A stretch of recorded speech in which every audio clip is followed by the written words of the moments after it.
We are out for a snowshoe today, and while we're at it, we're going to try to collect some pitch. I once heard an elder say that if you didn't have any other medicine, at least you have spruce.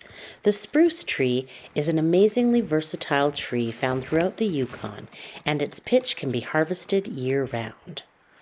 Spruce has many medicinal uses.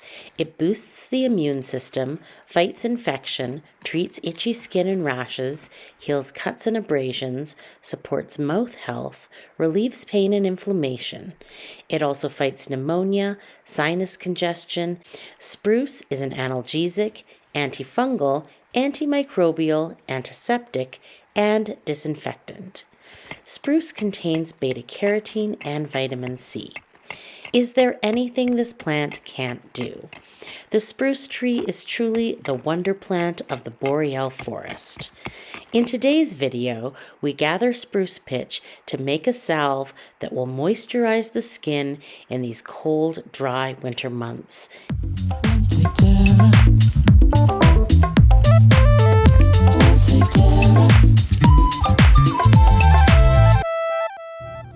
Well, hello friends, and welcome back to my kitchen. I will say I'm getting pandemic cooking video vibes being back here and making a video, but today we're not cooking. Today we are going to be making a spruce pitch salve.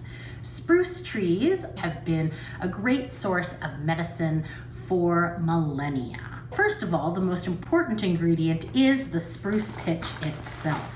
You can harvest spruce pitch any time of year, and we actually went out on a snowshoe yesterday and collected about a pound. This goes a long ways. We're only going to be using about 100 grams today.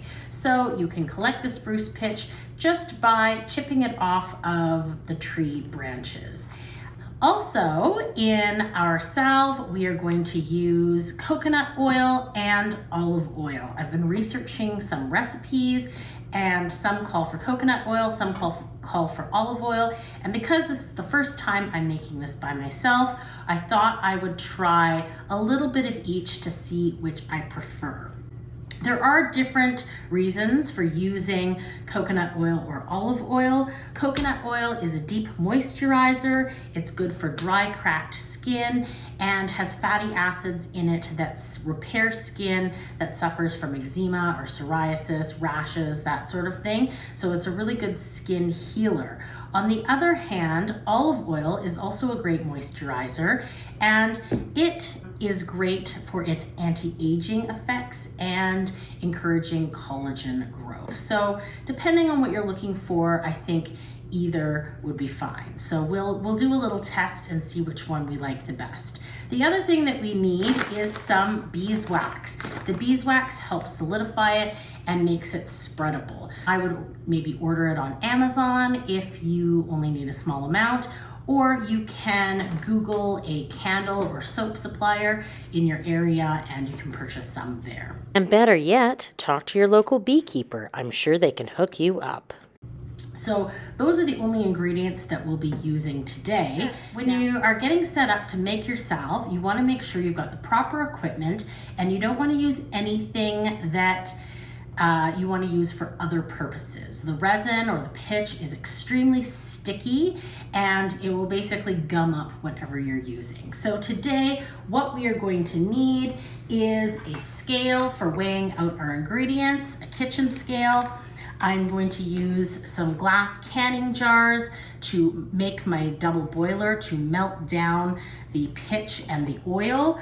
I've got this old pot here that I use for nothing else than like making candles or salves, that sort of thing. So it's okay, it's already kind of dingy. What I'm going to do to make my double boiler and to lift my jars up off the bottom of my pot is I'm going to take some canning lids and place them in the bottom, and then my jars will sit on top. The other thing you'll need is something to stir your liquid with. I'm just going to use these wide popsicle sticks, then I can just throw them out afterwards. You also need some cheesecloth, and then you will need some containers to put your finished salve in.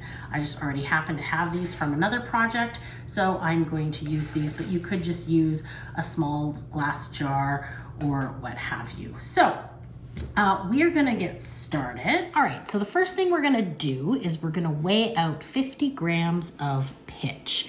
So to do that, I'm gonna put my empty jar on the scale and turn it off to 0 it.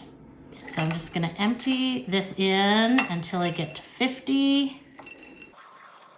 Oh, that is 50. Oh yeah, I forgot that I measured out 50 before. In any case, we got 50 here, and then we'll put that on there.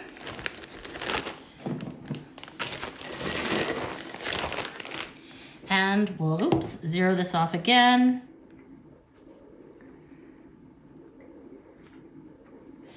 And 50 in here. It's 53. Perfect. And then we are going to do a 3-to-1 ratio. So that means we would need 150 grams of oil. So I'm going to 0 this off again. Now, if we don't have room for all of our oil in here, we can always add some more later to top it up. So right now I'm at about 100. I'm at about 120 grams of oil. So I'm just gonna make a note of that I'm going to have to add another 30 grams of oil. We will add some coconut oil into here, and then as it melts, we can add some more. Only have to add 30 grams more oil to each one. So now what I'm going to do is I'm gonna take my pot with my canning lids in, I'm gonna set these in, and then I'm going to take some water.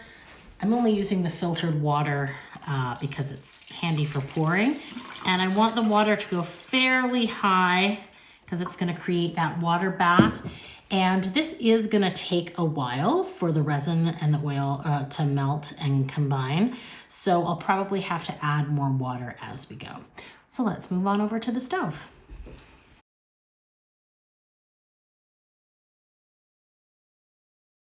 I've got the remaining 30 grams of both olive oil and coconut oil all measured out. I've currently got my burner on a medium heat, but as soon as the coconut oil melts, I'm gonna turn it right down so that we can extract all the medicinal properties from the resin and melt the resin as slowly as possible.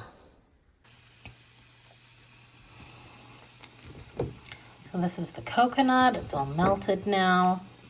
You can see it's more of a clear liquid, and the olive oil is more of a yellow liquid. So I'm gonna turn the heat down to like, I don't know, 3. And we'll just keep stirring it occasionally and let it do its thing. It's probably been in there for about 20 minutes.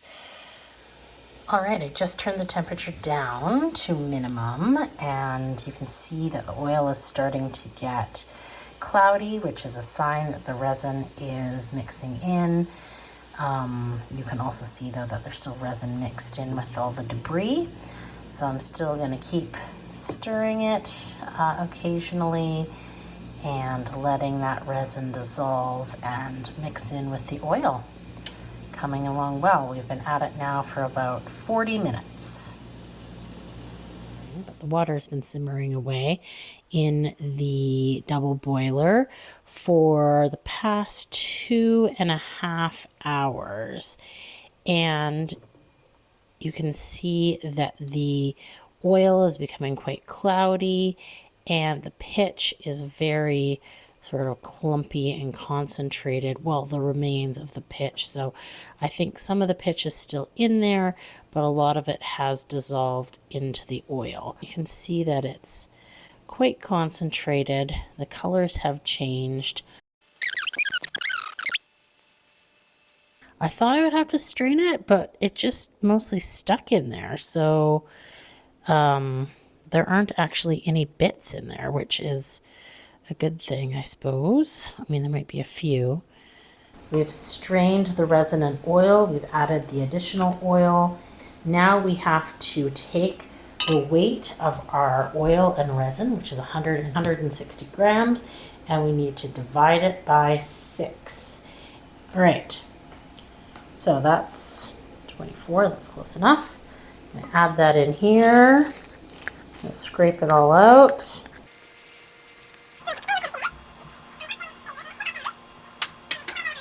While this is melting, I will also get my containers ready. Okay, that is all melted. So I'm going to pop this back in here to keep that warm.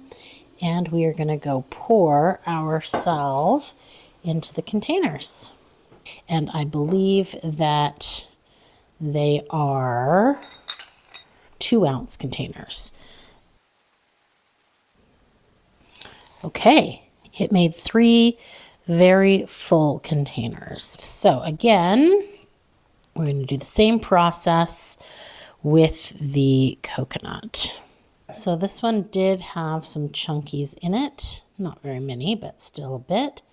So we're going to take that out, squeeze it, add the remaining coconut oil. And that is about 168 grams. Oh, 170. So we actually did get more resin out of the coconut oil, which is interesting. I'm still going to add the same amount of beeswax just because I don't think that this is going to need extra beeswax in order to have the consistency that we want. So I'm still going to add about 25 grams of beeswax.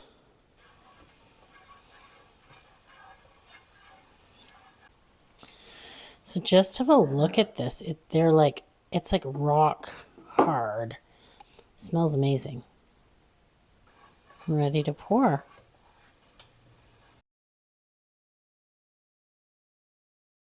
Here are our finished salves. We got 3 containers of each. So this one here is with the olive oil. This one here is with the coconut oil. Okay. So this one's the olive oil one. Yesterday it seemed like we couldn't really smell the pitch, but I think it's because the whole house smelled like pitch. Today they seem a lot more fragrant, but not like overpowering. The olive oil one, it seems like, well, it's softer and it's easier to dig out. Probably because olive oil isn't as solid at room temperature as coconut oil, but it seems kind of more greasy. Well, I don't know, maybe the other one's greasy too. So this is that's the coconut oil. And that one's kind of nice because you can smell the coconut oil a little bit. But yeah, actually it doesn't seem as greasy, which doesn't really make any sense because they're both oil, but I don't know. We will try them over time and see which one is best. My first time making salve. One take Tara.